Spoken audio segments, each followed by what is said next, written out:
Peggy 18. You don't know how lucky you are that the Authority hasn't found you yet. If the Authority catches you and you don't have anything they need, you'll be dead. Rage is a first-person shooter foremost, but it's definitely got an adventure kind of exploration aspect. And it's not an RPG, but it's got that flavor and that feeling, and it's just much more in-depth than you'll ever get out of a normal first-person shooter. You know, you can kind of involve your mind in more than just your trigger finger.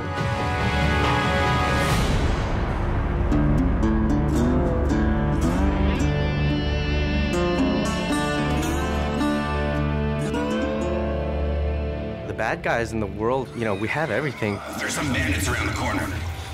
Do what you can. The bandits are considered to be more the violent settlers that aren't really economically inclined, but they have desires and needs.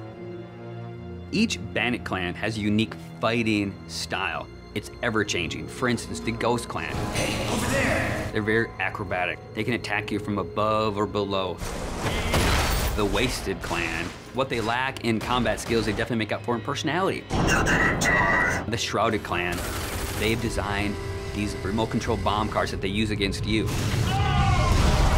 We felt that with human type opponents, if you add personality to the fighting skills and add personality to the characters, it really makes the world more refreshing. We're losing this!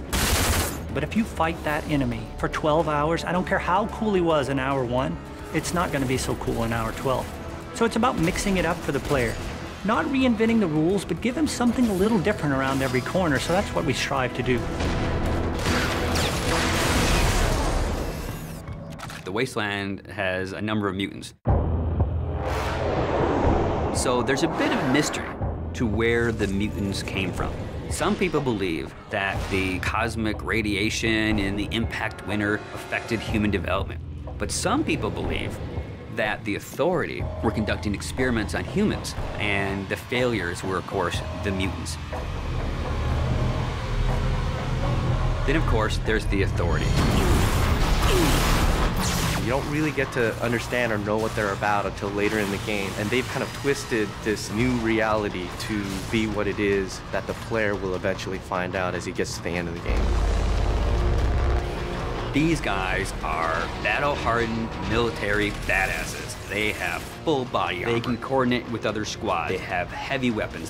When you go from fighting mutants with sticks to bandits with pistols to facing off against the Authority, it's a different experience. These guys are tough, and they mean business.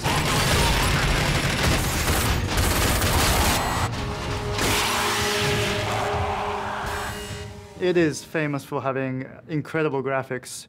So I wanted to have this real combat feel to it. Remember, to be of use to us, you must be able to move around freely. We decided to kind of make animations using motion capture. In Rage, we have upwards of 6,000 animations that have been created. One type of character may have 300, 400, 500 animations that go with them. By applying those animations, the character is starting to look a lot more interesting. You also look interesting. When you're actually in combat with an AI, they have multiple layers themselves. When you shoot at the enemy, they'll actually react to the shot. So they'll freak out and they get into this scramble mode where he's running around trying to save his life and then dive into cover. And this is not really scripted, it's just based on what you've done to the enemy, which will change the AI state, and then they will play these different state of animations. And you can interact with them at the time they're doing that, so it's not like they're just stuck in that particular animation. You can shoot them and kill them, and everything happens as you would expect. And all these things work seamlessly together to really make our AI stand out and feel like they're part of the world in a way that you haven't seen in a first-person shooter before.